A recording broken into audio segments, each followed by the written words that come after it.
Bom dia a todos, bom dia a todas. Vamos dar início aqui à nossa jornada de criminologia em parceria com o CPEC. Meu nome é Rafael, sou assistente de direção da Escola da Defensoria Pública e eu gostaria de registrar que é um motivo de muita felicidade, muito orgulho, realizar mais um evento com esse peso, com essa magnitude, em parceria com o grupo do professor Maurício Dieter, o CPEC. A Defensoria de São Paulo ela sempre teve uma relação muito intensa com criminologia, e isso tem uma razão muito clara.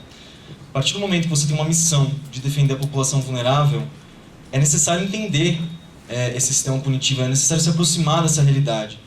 E não há, no âmbito do sistema punitivo, outra ciência que auxilie essa aproximação além da criminologia.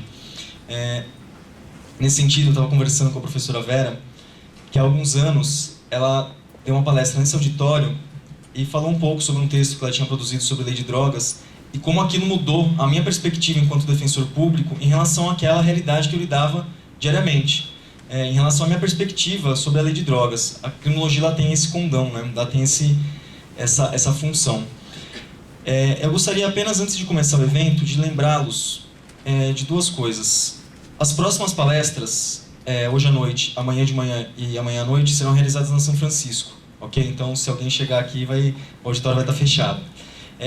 E os certificados eles só são emitidos com 75% de presença, então não esqueçam de assinar as listas de presença que vão estar disponíveis lá na USP e que estão disponíveis, e a lista que está aqui agora na frente. Sem mais delongas, eu gostaria de chamar para compor a mesa, para presidir a mesa, o Dr. Vinícius Paz Leite, defensor público aqui do Estado de São Paulo. E, com muito orgulho, gostaria de chamar a professora Vera Malaguti Batista, professora de Criminologia da UERJ e secretária do Instituto Carioca de Criminologia. Desejo a todos um excelente evento. Obrigado. Bom, gente, bom dia. Eu poderia aqui apresentar a professora Vera falando do extenso currículo dela, mas eu vou quebrar o protocolo porque o meu amor por ela não cabe no currículo Lattes. E eu queria contar uma história, lá pelos idos de 2004, estava tendo aula de Direito Penal com o professor Japiaçu, no Rio de Janeiro, na UFRJ. E ele estava dando aula de teoria da pena e estava falando das funções da pena, função preventiva, retributiva. E eu levantei a mão e falei, olha, professor, essas funções aí são todas mentirosas, elas não existem.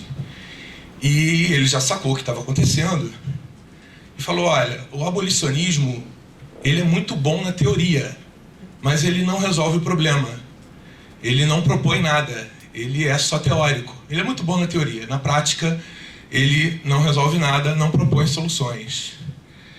Aí agora, mais de 10 anos depois, surge esse livrinho aqui, que é um manifesto criminológico brasileiro, um verdadeiro manifesto criminológico, crítico, né? Assim como o manifesto comunista, no final ele vai propor aí algumas soluções, né? Então a minha resposta ao professor Japiaçu, que disse que a gente não tem soluções práticas, muito pelo contrário, a gente é uma ciência voltada, a tecnologia é uma ciência voltada para a prática, para a mudança da realidade marginal a qual a gente vive. E a professora Vera vai falar no final desse manifesto, eu vou ler aqui para vocês. Propomos uma pequena pauta para os desafios de hoje. Primeiro, mudança radical da política criminal de drogas, produzindo políticas coletivas de controle pela legalidade. Despenalização de crimes patrimoniais sem violência contra a pessoa, como furto. Abrir os muros das prisões para sua comunicação com o mundo, seus amores, suas famílias, seus amigos, seus cronistas. Impedir que os familiares de presos sejam punidos além da estigmatização que já sofrem. Transformar a ideologia do combate em grandes instaurações de mediações horizontais no sentido do desarmamento. Diminuir em grande proporção o número de policiais, desarmando-os e transformando-os em grandes coletivos de defesa civil, invertendo o sentido da segurança pública da guerra contra os pobres para o amparo aos efeitos das ruínas da natureza sob o jugo do grande capital. Legalização do segundo emprego de policiais e bombeiros. Ampliação e fortalecimento da Defensoria Pública. E por último, o fim da exposição dos suspeitos para a mídia e restrições ao noticiário emocionalizado de casos criminais que aniquilam o direito a um julgamento justo por juízes isentos. Então essas são as nossas reivindicações abolicionistas contidas aqui no nosso manifesto criminológico, Introdução Crítica à Criminologia Brasileira, da professora Vera Malaguti, a quem eu passo a palavra agora. Bom dia a todos. Eu quero falar da alegria de estar aqui nessa casa, né? A Defensoria Pública é a nossa casa, é a casa da defesa, né, contra o Estado penal, né, na defesa dos pobres e dos oprimidos, né? Ele está falando do manifesto. Tem também o manifesto antropofágico, que é muito importante também do Oswald de Andrade, já que a gente está em São Paulo. E aí agradecer muito a Defensoria Pública, ao Maurício Dieter, querido, que não pôde estar aqui, mas que é o nosso companheiro firme, que tem organizado vários encontros super interessantes aqui. E dizer também da alegria, está dizendo que o Vinícius é meu filho, do Nilo. Eu conheço ele a vida toda, ele foi aluno de graduação do Nilo, ele está nessa marcha com a gente, né? Uma marcha difícil, né? Porque é uma caminhada dura, né? Tudo contra nós, mas o que a gente vai fazer, né? A gente pensa assim, quanto mais fica velho, no meu caso, mais isso aprofunda, né? Eu não era abolicionista quando eu comecei a trabalhar a criminologia, mas todo mundo que aprofunda, né, o seu olhar, os seus estudos sobre a questão criminal e sobre a prisão, ela vai ser abolicionista, ela não tem como acreditar numa prisão. Quem acredita em prisão é quem não conhece, ou então quem é sádico. Conhece mesmo assim, acredita, né? Porque aquilo não é nada do que... Eu me lembro do velho professor abolicionista Luke Husman, que dizia que quando eu dizia, mas o senhor não acha que é utópico ser abolicionista? Ele fala, não, utópico é a prisão, que promete o que não cumpriu há 200 anos, né? Então eu pensei na seguinte coisa, para a gente organizar as duas aulas, né? Eu pensei na aula de hoje de trazer, né, vamos dizer, amadurecida a minha reflexão sobre uma interpretação da questão criminal no Brasil. E na aula de amanhã, uma metodologia, quer dizer, uma discussão metodológica, que eu estou trazendo aqui uma interpretação, tudo isso é obra aberta, né, à realidade, ao debate. E amanhã a gente trabalhar o que seria uma metodologia criminológica brasileira sobre a realidade brasileira.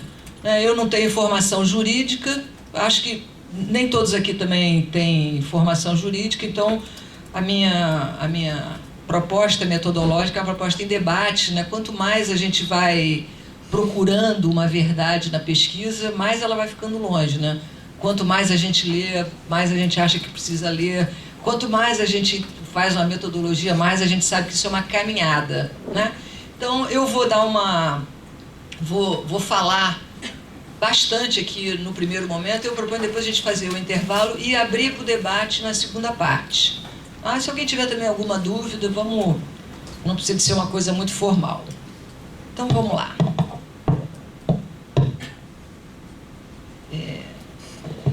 Primeira coisa para a gente pensar é a gente pensar a centralidade política, no sentido de relações de poder, que a questão criminal tem hoje. Basta olhar o Jornal Nacional, quem aguentar ir até o final, porque aquilo é uma delegacia de polícia, né? Então começa, e depois no finalzinho dá um minutinho para a defesa dos advogados, escracha. Mas não existe mais no Brasil uma discussão política. Não se discute, lógico que existe, né, as resistências, as tentativas, as redes de resistência, mas vamos dizer, existe um encobrimento da questão. A questão criminal, é o Nilo Batista que diz isso, ela é um fetiche. Fetiche por quê? Porque ela encobre o que tem por trás do conflito, né? Se por trás do conflito tem a questão da terra, aí faz o esbulho possessório. Se tem o problema da dependência, né, do uso problemático de alguma substância, aí você transforma. Então, o criminal ele esconde o que tem por trás. Então nós estamos no auge exatamente de esconder a política, né? Nós no Brasil não discutimos mais projeto político para o país.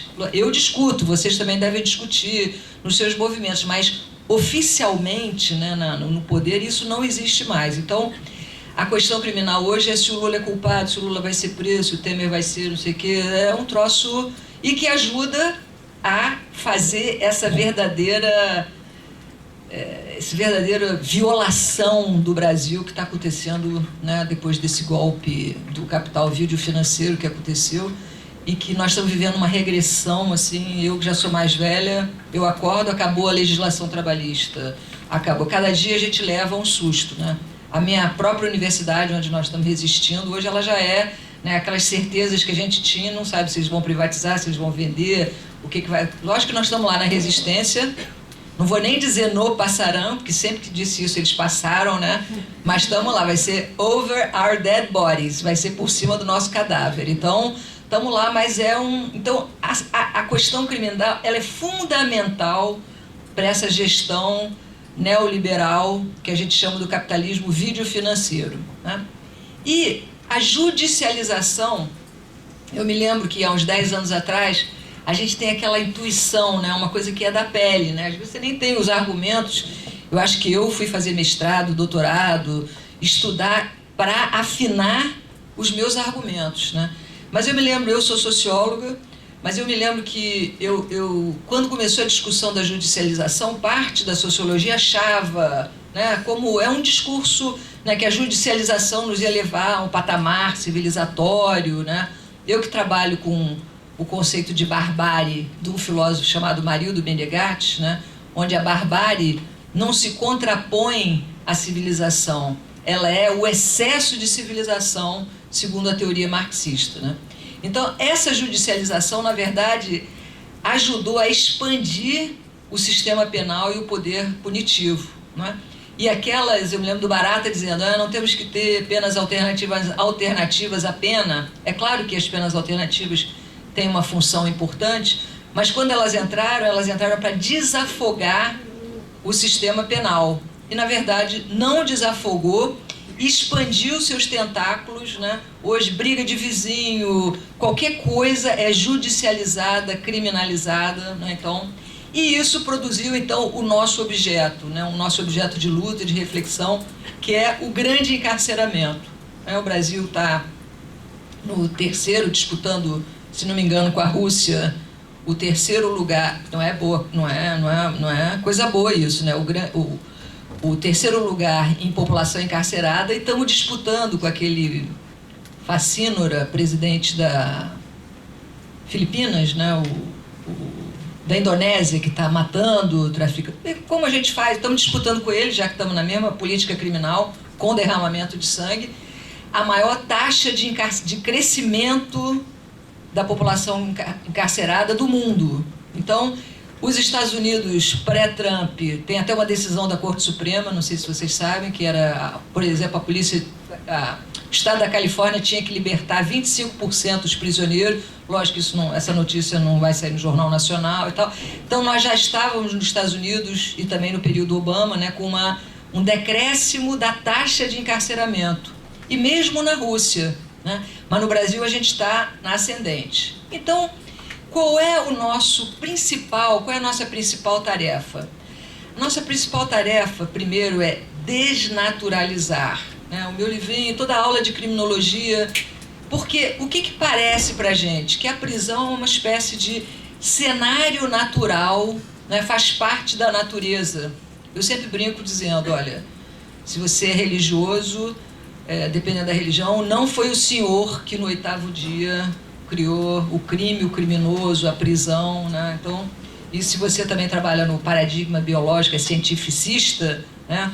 Também a prisão não nasceu, ela é uma construção histórica e social do Ocidente, né? A gente pode até usar a palavra do Ocidente branco, né? Nós que somos o resto do mundo, embora eu seja branca, mas por dentro não sou. Então, desnaturalizar isso historicamente, historicizar é fundamental, senão a gente acha que Isso faz parte da natureza, né? Então, nós fazemos uma caminhada, né? O Zaffaroni trabalha nessa perspectiva, e o Anitua, que tem um livro precioso, que é Histórias dos Pensamentos Criminológicos, é um livro desse tamanho, mas não se assustem, que é um livro saboroso de ler, que também pode ser lido pelos capítulos, né? Se quiser, é assim um tratado, né? E ao mesmo tempo um tratado crítico, bem escrito, maravilhoso. Esses autores, então, a partir de Foucault, trabalham o século XIII na Europa. A criminalização, o crime, a prisionização é uma história europeia, né? Não é uma história, é uma história colonialista para nós que incorporamos. Então, o que acontece ali no século XIII? Né? Você tem 3 grandes processos. Depois vocês vão entender por que eu fui tão para trás. Não fiquem preocupados, meu Deus, ela começou no século XIII, onde é que isso vai acabar, né? Mas no século XIII você tem uma mudança nas relações de poder no Ocidente. Isso que é importante. Até o século XIII, as diversas comunidades que hoje constituem as nações europeias, né? A Itália, a França, que eram bretões, gauleses, aqueles povos todos, eles resolviam os seus conflitos, os seus problemas, a partir de uma horizontalidade. Não existia nem a figura do criminoso e nem a figura do promotor. Que tempo bom que era esse, né? Tinha só... Tô brincando, isso é piadinha de... Então, até então, cada povo tinha uma maneira de resolver seus conflitos que era horizontal. É a Inquisição, é o Tribunal Inquisitorial que vai produzir uma verticalização, né, da questão, da resolução de conflitos, e essa verticalização vai produzir uma objetificação. Por quê? Alguém vai ser objeto de uma denúncia, não é mais uma coisa entre iguais, né? Entre, olha, meu vizinho, eu uso sempre o mesmo exemplo, quem já assistiu minhas aulas, né? Meu vizinho roubou minha vaca, vai lá para o Conselho de Mulheres, que isso existia também, né? E diz, não, mas agora você, Conselho de Velhos, Conselho de Sábios, Conselho de Druidas, cada povo resolvendo seus conflitos. Diz, não, agora você vai ter que devolver a vaca. Não, mas já comi a vaca. Então ninguém era objetificado, não existia, vamos dizer, a qualidade criminosa. Essa verticalização e essa objetificação, ela produziu a coisa mais importante para o direito penal e para a criminologia, que é a constituição do outro. Não é um companheiro que entrou destruiu a minha plantação, roubou minha vaca, namorou minha mulher, não. É alguém que tem qualidades criminosas, né? E o processo inquisitorial, a outra coisa que eu sempre falo quando eu começo, além da desnaturalização, é que a gente tem que compreender, fazer aquela inversão que o Pavarini fez, de que para entender a questão criminal nós temos que primeiro compreender qual é a demanda por ordem. E qual era a demanda por ordem, o que essa ruptura ela enuncia, o que tem por trás dela? 3 grandes processos. O processo de centralização da Igreja Católica, que vai depois até a Reforma Protestante, mas que é um momento de expansão do poder e de neutralização de leituras alternativas do livro sagrado, que é o caso dos hereges, e do poder feminino, que é o caso da perseguição às bruxas. Esses são os 2 grandes, né, vamos dizer, eixos criminalizantes em torno do século XIII. Então, centralização da Igreja, os primeiros movimentos do processo de acumulação de capital e o surgimento do Estado. O próprio surgimento do Estado surge em cima, né, deste poder punitivo que vai surgir, então. Até então, não existiam iguais que resolviam seus problemas. A partir de agora, né, tem um livro lindo chamado História do Medo no Ocidente, que me inspirou para fazer a minha tese de doutorado, que foi a História do Medo na cidade do Rio de Janeiro, que ele diz que entre o século XIV e o século XVIII, o Ocidente produziu uma mentalidade obsidional. O que quer dizer uma mentalidade obsidional? Uma mentalidade de fortaleza. Então, o Delumeau mostra como o Ocidente europeu está produzindo um outro interno, que começa com as bruxas, com os hereges, depois com os leprosos, com os muçulmanos, com os judeus, né? E aí mostra que no século XVI, né, além desse outro interno, a Europa está se deparando na empreitada colonizadora com um grande outro, né? Então, todas as teorias criminológicas positivistas que vão surgir depois, elas vão exatamente trabalhar a desumanização, a demonização dos nossos povos e dos povos do resto do mundo, né? Quando eu dou positivismo, eu pego uma frase que é do Gall e do Spurzheim, que é do século XVIII, XIX, comecinho do XIX ali, que eles fazem umas pesquisas com o cérebro, né, olhando crânios, tudo a ver com as neurociências na criminologia hoje, né? E eles estudam, então, as faculdades mentais que tem no cérebro humano, e aí a conclusão, olha a conclusão funcional para a colonização do mundo, né? Que essas faculdades, são 27 faculdades, estão presentes na raça branca caucásica, em falta no sul da Europa, nos animais e no resto do mundo, né? Então, a criminalização vem dessa... Nós estamos aqui com os animais, o sul da Europa e o resto estamos ótimos, muito melhor do que está com a raça branca caucásica, né? Nós estamos, este lugar do outro que é fundamental para a gente entender isso, né? O pensamento crítico surge, né, nos Estados Unidos, é impressionante, tem uns anos que são mágicos, né? O ano de 1938 é o ano da publicação do livro do Rush, que é o Punição e Estrutura Social, que é um livro fundamental. É o ano do livro do Bonger, do William Bonger, que é um socialista holandês que também escreve sobre a prisão. E é também o livro do Merton, né? Então, o pensamento crítico, né, começa a surgir. Eu fiz uma longa... Pulei, né, mas eu queria que a gente entendesse este momento de surgimento do outro. E a criminologia, a gente, em vez de começar um curso de criminologia no século XIX, quando ela apareceu como disciplina científica, a gente vai para o século XIII, porque no século XIII é criada uma metodologia de produção de verdade. E essa metodologia de verdade criminosa não é mais um vizinho que pegou a minha vaca, é um ladrão, e aí nós vamos objetificá-lo, estudar o cérebro dele, o comportamento. E neste tribunal inquisitorial, quais são as duas presenças fundamentais? O juiz e o cirurgião. Então, é um discurso médico-jurídico que vai reaparecer no século XIX como um discurso criminológico, aí já incorporando o positivismo, um discurso científico, né? Então, a crítica, a história da criminologia é toda uma história de crítica, né? O pensamento liberal revolucionário do século XVIII, tanto que eu sempre digo, olha, vocês que estão estudando direito penal, o direito penal surgiu para conter poder punitivo. Não é à toa que que a Revolução Francesa é comemorada no dia 14 de julho, que foi o dia da queda da Bastilha, que era a prisão absolutista.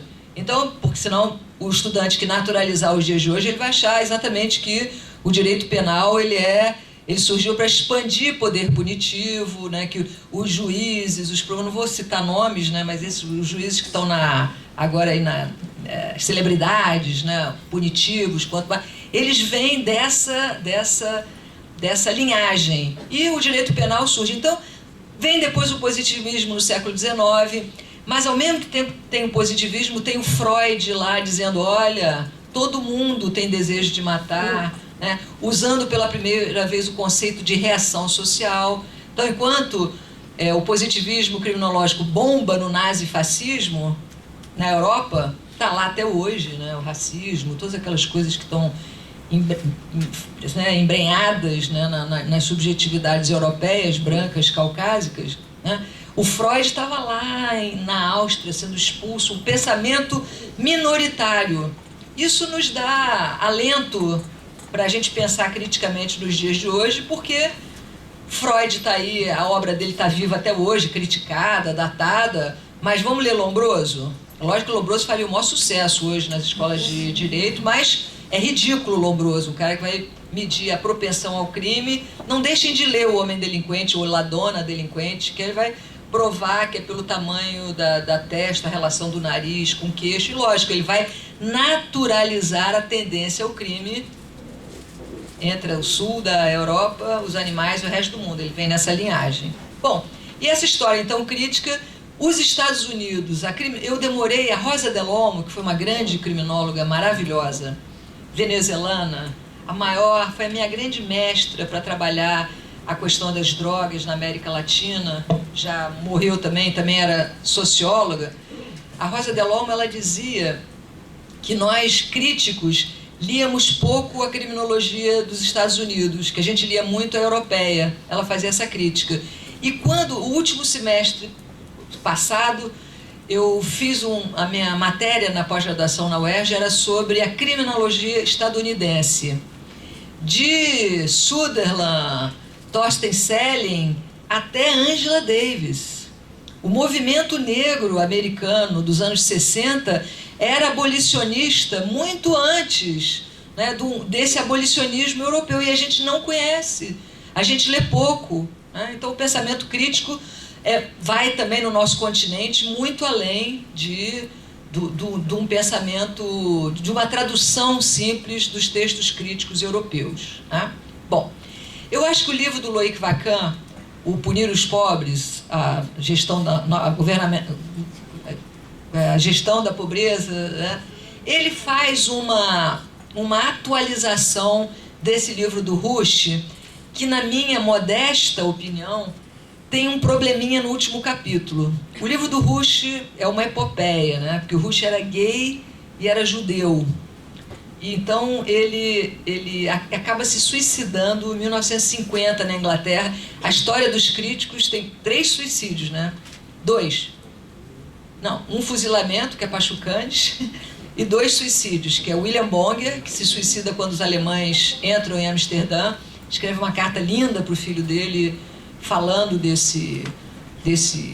da razão dele suicidar. Eu compreendo perfeitamente, apesar de que eu estou me sentindo muito bem, não estou a fim de me suicidar, nada disso. Então, né, a gente pode construir pequenas felicidades nesse mundo ruim. E o Rush, né, que é um livro que se perdeu, é toda uma epopeia. Mas no último capítulo do livro dele, que é sobre o século XX, não foi escrito por ele, foi escrito por Kirchheimer, que é um grande intelectual. Mas ali contém um probleminha que vai afetar um pouco toda a criminologia crítica. Inclusive a criminologia crítica latino-americana que se produziu nos anos 70. Por quê? E até no livro do querido... Eu estou falando de nós, né? Estou fazendo autocrítica, embora nos anos 70 eu ainda não estivesse na criminologia. Mas o neoliberalismo ainda não tinha acontecido. Então, no último capítulo do livro do Rush, se vocês lerem, vocês vão ver que existe assim, como a prisão é construída, que ela produz valor no capitalismo pela apropriação dos trabalhos, do trabalho dos presos, como no século XX o trabalho dos presos deixa de ser, produzir aquela mais-valia, a projeção que se faz ali é que o sistema penal ia decair, né? E que ia caminhar muito mais na direção de probations, de penas alternativas. E por que isto não aconteceu, né? Por que ao contrário, o sistema penal se expandiu como nunca, os encarcerados... Por que, aí eu acho que o livro do Loic Wacquin atualiza, porque a mais-valia, o lucro da prisão, a funcionalidade da prisão no neoliberalismo vem pela gestão, aí o grande livro do Maurício Dieter, que é a maior crítica, a gestão atuarial, né? Tanto que a primeira coisa que o Trump falou, acabou a tolerância, porque aquilo é altamente lucrativo, o número de presos, é uma hospedagem, tem escândalos nos Estados Unidos até de juízes que têm uma relação com empresários que aumentam o encarceramento e as penas. Teve um grande escândalo lá com relação a jovens, porque e ganha ali um dinheirinho da lucratividade também, ganha uma abinha ali daquela. Então, mudou o sistema, o capitalismo, né? É o fim, essa criminologia crítica norte-americana, estadunidense, ela é a criminologia da construção do Estado Social norte-americano. Esta, norte-americana não, estadunidense, que o México é a América do Norte e o Canadá também, né? Então...